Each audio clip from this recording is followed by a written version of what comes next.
streamlined, sophisticated, and the last of the steam engines developed for the Pennsylvania Railroad. This is Lionel's LionMaster version of the iconic T1 Duplex. In this review, we're going to be looking at the design elements and features of this slightly older, while still technically impressive model from Lionel. Not to be confused with the slightly later version that uses the same casting, we're looking at 5514, which uses TMCC. The later release, that also has whistle steam, I believe was released in 2010. Make no mistake, this thing is a 20-year-old model. However, it is incredibly impressive, the amount of detail and just how well these things visually have held up over time. There's really cool separately applied details, especially on the top and sides with the plates for the T1 up front, and even this neat one nearby the cab. The detailing on this is just really remarkable, especially for this being a semi-scale model. This really looks great.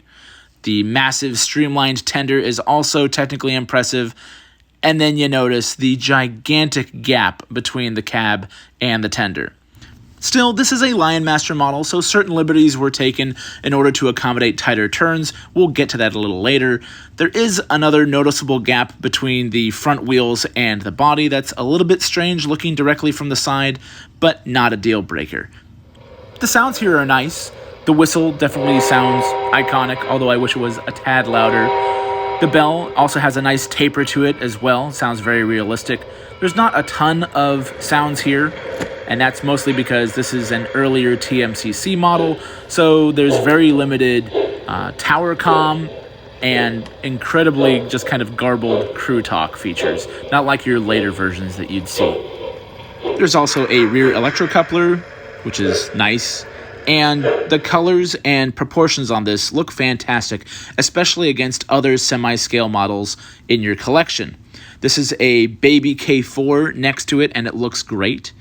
And here it is next to some other slightly larger engines from the LionMaster line.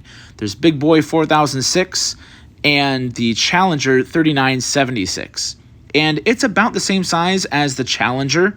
The Challenger is slightly longer. Like other Pennsylvania steam engines, this massive streamlined tender kind of helps make up for that slightly shorter size, and it helps balance out the whole thing and bring it more in line with the size of the other LionMasters. But speaking of those, they hide that gap between the cab and the tender much better, and part of that just comes down to the design of the T1. It's just straight cut through the middle. I would love to shorten that, but I don't really want to mess with the wireless tether, and I also don't want to lose the ability to go around tighter turns. As long as you don't look too much at that gap and you have the right lighting, this thing will look fantastic on the layout, especially with other semi-scale engines. It has zero problems pulling cars around, and it goes great with freight or with passenger cars. I know you're supposed to have streamlined cars behind this thing. I've got these nice MTH Madison cars that we just picked up that look fantastic with this. There's something about that dark green with the burgundy passenger cars that just looks fantastic. It's just iconic Pennsylvania Railroad all over.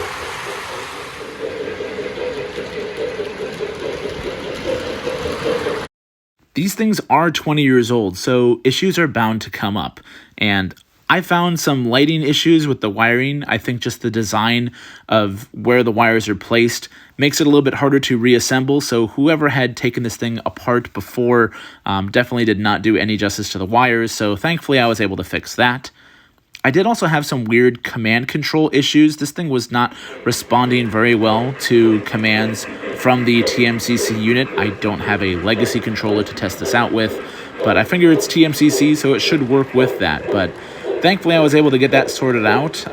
Just some cleaning, especially on the wireless tether to make sure that the communication is right. It also seems like it wants to mimic wheel slip. There's a little bit of a jolt and judder from the initial startup on these things. Apparently, that's just a hereditary issue of the original Odyssey control systems.